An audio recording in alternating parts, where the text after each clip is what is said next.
Mengusut hantu mafia PSSI, dialog kita lanjutkan dan saat ini Pak Cepi Wartono, anggota tim transisi sudah hadir di studio. Saya langsung ke Pak Cepi. Pak, ini kalau kita bicara soal hantu mafia ini kan sebetulnya ini seperti ada tapi susah dibuktikan, kita ngerasain tapi gimana gitu kan ya. Kayak bawa kentut gitu loh Mas. Kayak bawa kentut ya. Itu tercium tapi mana? Tapi tiba-tiba siapa yang gitu kan. Ya memang ini faktanya begitu. Justru maka sekarang kita sedang mengumpulkan data dan bukti dan kita tidak mau ini menjadi fitnah. Oleh karena itu maka kita pilih dan kita pilih mana yang benar-benar menjadi masukan yang berharga yang bisa kita dorong ke Barreskrim, yang bisa kita dorong ke KPK. Nggak, artinya kalau kita bicara soal mafia sepak bola ini sampai PSSI sampai akhirnya dibekukan, artinya orang-orang yang melakukan itu memang betul-betul berada di PSSI dan menguasai. Masif Mas ini masif kok. Ini kemarin itu waktu kita panggil beberapa saksi, mereka mengatakan bahwa mau masuk itu tuh izin sama PSSI dan bayar.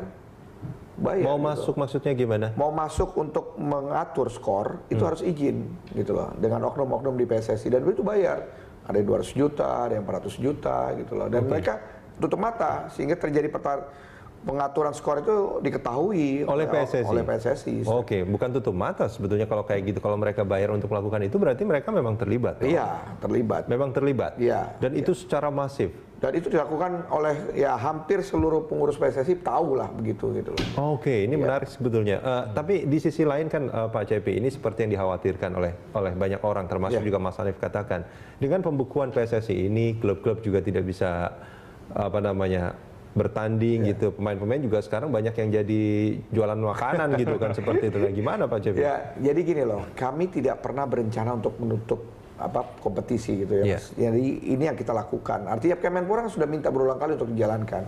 Tetapi PT Liga tidak mau melaksanakan itu karena tidak di bawah PSSI. Nah, maka kita ngambil alih. Kita ambil, kalau nggak mau jalan ya udah kita ambil alih. Nah, sekarang sedang dalam proses. Alhamdulillah mulai kemarin saya dengar di dalam komunikasi kami dengan teman-teman di tim transisi sudah 12 klub yang berkenan untuk mengikuti. 12 klub dari yang di ISL kemarin atau namanya? 12 klub yang ada di ISL. QNB kemarin ya. Betul, dan kemudian ini rencananya kita akan lakukan untuk open turnamen dulu. Mengingat juga sudah waktunya di luar auto schedule dari AFC. AFC kan jadwalnya itu di Januari ketemu Oktober. Nah, maka kalau dimulai sekarang juga tanggung gitu. Maka kita buatkan open turnamen dan kemudian karena masih ada waktu sisa sekitar 3-4 bulan kita usulkan untuk dibuatkan pre-liga. Pre-league juga begitu. Nah, ini kalau kita bicara tadi kan sempat Mas Hanif katakan bahwa di Amerika juga upaya pemberantasan mafia sepak bola itu dilakukan. Betul. Tapi federasinya tetap berjalan gitu. Kompetisi tetap berjalan seperti itu. Itu apakah tidak mungkin sebetulnya Pak Cepi? Ya ini kita jalankan. Kita akan laksanakan dengan mulai open turnamen, setelah masuk dengan open turnamen dengan pre-liga gitu ya. Paralel sistem tata kelola organisasi PSSI kita perbaiki. Kita juga akan buat Saraseha nasional, kita buat rapat koordinasi dan kemudian masuk dengan KLB. Oke. Nah, Mas Hanif ini kalau menurut Anda apa kira-kira yang mesti mungkin dilakukan agar kompetisi menjadi lebih ya bukannya seperti dulu buruknya gitu, tapi berjalanlah seperti Saya melihat minimal dalam hal ini tim transisi berani mempertahankan apa yang sudah ada sebelumnya. Artinya dalam format kompetisi mulai dari divisi 1, kemudian divisi utama, bahkan ISL yang kita tahu bahwa jumlahnya ada terstruktur. Nah, bukan open turnamen yang direncanakan. Betul, saya melihat kalau misalkan kita mengawali dari open turnamen itu menjadi sebuah kemunduran. Apalagi kita melihat bahwa para pemain saat ini sudah vakum minimal 5 bulan.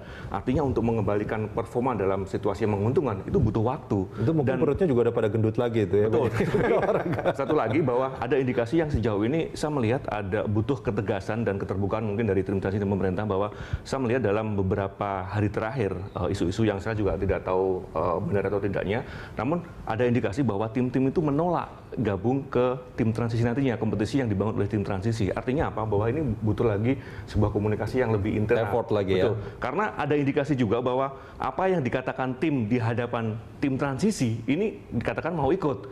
Namun ketika dihubungi lagi, saya tidak mau bergabung dengan sebuah kompetisi yang di bawah pemerintah karena ini berseberangan dengan apa yang diinstruksikan oleh FIFA. Jadi dalam hal ini saya agak rancu ya, mana yang benar. Apa yang harus dilakukan kalau menurut Mas Hanif? Apa yang dilakukan oleh tim transisi supaya ini betul-betul solid gitu? Oke lah, federasi mungkin ya saat ini dibekukan gitu. Tapi bagaimana supaya klub-klub ini Apakah harus dihubungi atau bagaimana? Pada faktor komunikasi.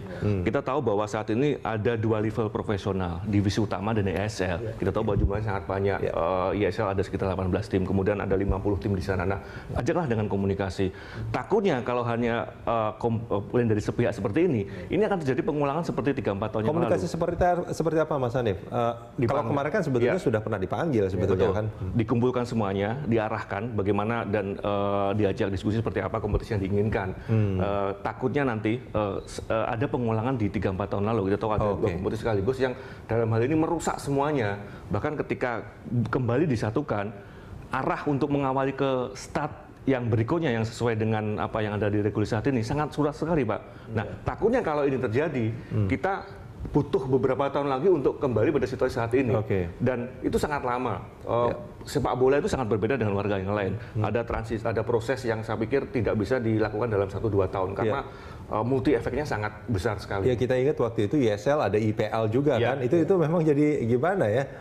Ya, kalau di kami ini tidak pernah berpikir untuk ada dualisme, itu yang pertama. Ya. Tidak ada yang berpikir itu sebetulnya, tapi kemungkinan kejadian itu kan akan muncul gitu. Nah, kalau sekarang kan jelas ya, aturannya semua ada wewenang di tangan pemerintah. Kita punya kekuasaan, kita sudah larang, dia nggak bisa jalan. Gitu. Dia harus jalan ikut aturan main kita.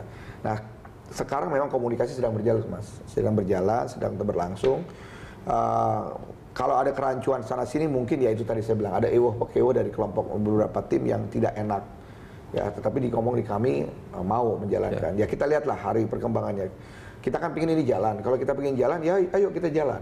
Tapi memang kita ingin menjalankan ini dengan format yang baru. Harinya format yang baru itu begini. Kita ingin ada mereka fakta integritas. Kita nanti minta mereka itu menandatangani baik dari perangkat pertandingan, kemudian klub-klub itu menandatangani satu fakta integritas bahwa tidak boleh lagi ada match fixing, tidak boleh lagi ada pengaturan skor. Kalau ini terjadi maka tuntutan hukumnya adalah ini. Di fakta integritasnya itu termasuk sanksi? Sanksi. Ada. Baik. Kita akan dorong seperti itu. Kita akan paksa teman-teman ini untuk bermain di dalam jalur yang benar. Pak Cepi, kita akan sambung ini di segmen berikut nanti. Mas Hanif, kita jeda sebentar.